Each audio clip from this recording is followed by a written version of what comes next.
So we talked about the fun runs we've done. We've also then, you and I got together, we thought it'd be quite nice. The Fit for Life plan we had it was just a PDF that I put together from various recipes. We thought it'd be quite nice to do something that we could actually work on as a project and take it forward. So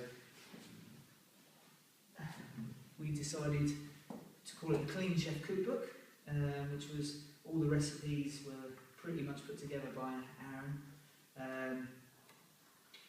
We got a printer to sort of give them out, and we've been selling these to customers, and actually had some non-customers buy it with the word, which is the good word being spread about. So tell me about sort of what was your inspiration behind the Clean Chef Cookbook? I think the key to the Clean Chef Cookbook was about really those original Fit for Life principles, but actually, focusing on making food that was both interesting and tasty as well at the same time. What struck me about the Fit for Life plan, as I said when I first saw it, was it wasn't a diet, but equally there was no reason for it to be boring or unsatisfying from a food perspective. Foods, as I said previously, is really important to me. I grew up in a family where food was a communal, a social thing. I mean, it's probably the reason I put on the original weight for that reason. But I didn't want to lose that, in terms of changing the lifestyle. So that was the aim here. Let's eat well, but let's eat in a way that's still interesting and still tasty and still satisfying. There's some fantastic recipes. Last night I had the southern fried chicken, or southern curd chicken, which is unbelievable. There's a stew in there that's fantastic. There's some sweet stuff as well, isn't there, with peanut butter balls. I know when I went to Marbella boot camp, we made some of them and they loved it. So the food is top-notch stuff, so all credit to yourself for putting all that together. Good, I'm glad you So I think it was about November last year. You're now a good sort of 2-3 stone lighter. I decided to set myself a ridiculous challenge. So Fight for the Cause, where we raised over 10 grand for a charity. We put on a fight night. Now, I'd done a bit of boxing before. You and along with sort of 7 or 8 of my other opponents on the night hadn't done any boxing at all. So this was November 2012. From my point of view, you took it more seriously than anybody else. I think hopefully by now in this interview that we've realised that you're an all or nothing sort of person. And training wise, probably up there with me. You were training as hard as me and harder than anybody else. So tell me about what your thought process was behind that. You obviously saw it as a personal goal for yourself. Well, I think I was a little dubious at first of whether it was what I really wanted to do, to have a go at throwing a few punches at you, mate. It was a little bit of a strange idea at first, but I think I got bought into it. I think it was important. It was a charity event, and I could see how we could make it a fantastic event, which it proved to be. I think if anything, I probably overtrained slightly for the event, because the idea was we all had 1 round against you, where obviously you were going through the torture of 10 rounds against 10 fresh guys. But I think what that did was it made me think actually that I'd like to do more than 1 round. So on the night I ended up doing an exhibition bout. So I had the 3 rounds on the night there, and then obviously 1 round against yourself. But thoroughly enjoyed it, and have been, as you know, been slightly addicted to it since. So there must have been a point during that training where you thought I'd actually like to do a fight myself. Which now we've got lined up for just over a week away now. So Arron's actually got a title fight in the IBA in Colchester, and he's managed to get himself a title fight. Been training ridiculously hard, up to the Fight for the Cause, which is March, and then obviously even more now. Tell me about your training regime, how it's changed your shape, how it's changed your life, because I know that from my wife's point of view, it was a bit of a nightmare with I'm out training again and Yeah. so forth. But just tell me a little bit about that. Yeah, well, I think, I noticed through the Fight for the Cause training that things were going up a level, both in terms of kind of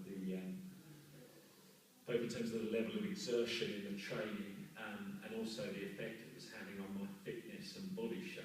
I think I'd probably got to a point where my results had begun to plateau slightly. Still a very, very good outcome in terms of I'd lost sort of probably about 3.5 stone through the boot camp and just through gym membership. That was about a year, wasn't it? About Yeah. a year and about 3.5 Yeah, stone. exactly. But I think I'd probably, because I was doing the same things and eating the same way, seeing things sort of level out. Suddenly with the boxing, it all started to push on again. There was more weight dropping off, my muscle mass was going up, my aerobic fitness was going up. Not through any lack of hard work. My training was up to 6 days a week and probably 8 sessions across those 6 weeks. Well, it's certainly been 8 sessions in the last month, building up to the 5 that we've got next week.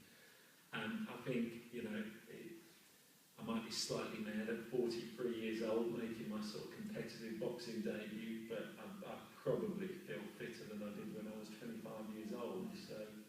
So kind of more than ready for it. I think in terms of impact, yes, there's a commitment to be made when you enter into something like this. You've got to take it seriously. Someone is going to be trying to knock my head off next Saturday, so that demands a level of training to be ready for that and in shape for that. There are sacrifices to make, but it's not. You don't necessarily have to take health and fitness to that level. It's just, as you said, I kind of thrive on the personal challenge side of health and fitness. I've seen those original results, and now I'm just really sort of pushing for the next step. Let's talk about sacrifices, because obviously you've got a family, Yeah. you've got 4 kids. Four Yeah. kids. Let's rewind a year and a half ago. Yeah. Some of the girls are, they were 9, 10 at the time. Yeah. So still at the age where they want dad to play with them and things like that. Did you find that you had low energy levels, things like that? Yeah, definitely. I mean, when I remember back in January sitting on the bed and bending down and trying to tie my shoelaces and being out of breath and from trying to get over the top of a big stomach in terms of tying the shoelaces. So, my energy levels were a lot lower. I think, the amount of time I was spending in that gym was kind of, 45-minute sessions at 6:30 in the morning. So it wasn't impacting family life in that sense, but actually made me that much more healthier and energetic, in the time that you are with the family. So all positive, really, in terms of that sacrifice. And over that time, your son Lewis has been in the gym, sort of doing weights with you as well, so that must be help motivation. Obviously, you helping him. Yeah. Lewis has just been selected for the England under-18 rugby squad, which is a fantastic achievement. But also him motivating you. There must be a little bit of competition between you both. Yeah, definitely. I mean, when he's a big lad, from, I guess he was 15, 16 years old when I started boot camp. And, if I'm honest, he was a bit of the motivation. He was already at 15, 16, about 4 inches taller than me. As dads do that play party with his sons, I could already feel he was getting the better of me. So didn't want that to happen. And he, through his rugby, was training kind of 4 or 5 times a week. So a big, friendly but inspiring me to kind of want to be able to, joke around with him and play around with him and to see him in the gym. And, he's now working with me as part of my boxing training. We're off out on the field on Sunday doing sprint intervals, and he'll be pushing me hard on Sunday. So Will he be in the corner, will he? He will be there on the night. I'm not sure he's going to be in the corner yet. I think because of my lack of experience, we'll probably have a few more experienced cornermen there talking me through it. But he'll certainly be there on the night, and that'll be a motivation for me. I won't want to let him down, or anyone